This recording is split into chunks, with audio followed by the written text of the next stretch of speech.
it was curiosity, or maybe the fact that she never joined us for lunch, parties, or even coffee breaks. She'd always smile politely and disappear before anyone could ask where she was going. Then one day, I found out where. It started with a small mistake. She left her flash drive plugged into the office system. When I opened it to check whose it was, a folder caught my eye, The Realm of Aloria. It wasn't a work file. Inside were hundreds of documents, sketches, and maps of an entire fictional world, kingdoms, characters, battles, everything. I returned her drive the next day without mentioning it. But that night, I couldn't stop thinking about it. Something about her calm face and those fiery words didn't match. A week later, our boss asked me to drop off a report at her apartment. That's when I saw her real world. The moment she opened the door, I swear I stepped into another dimension. Soft blue lights glimmered like starlight. Bookshelves touched the ceiling. Paintings of winged warriors and glowing forests covered the walls. There was music playing, orchestral, haunting, cinematic. And in the middle of it all, Maya. Wearing a velvet cloak, her hair untied, her face glowing with confidence I'd never seen before.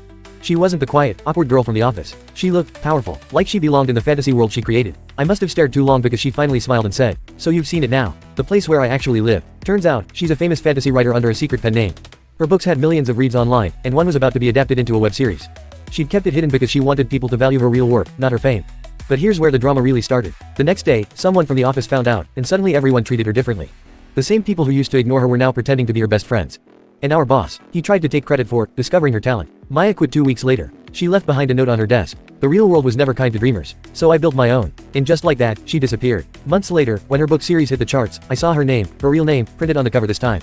No longer hiding, no longer small. Sometimes, when I see her interviews online, I wonder if she ever remembers the old office, or the ordinary people who never saw the magic behind her silence. She wasn't nerdy. She was a storm disguised as still water.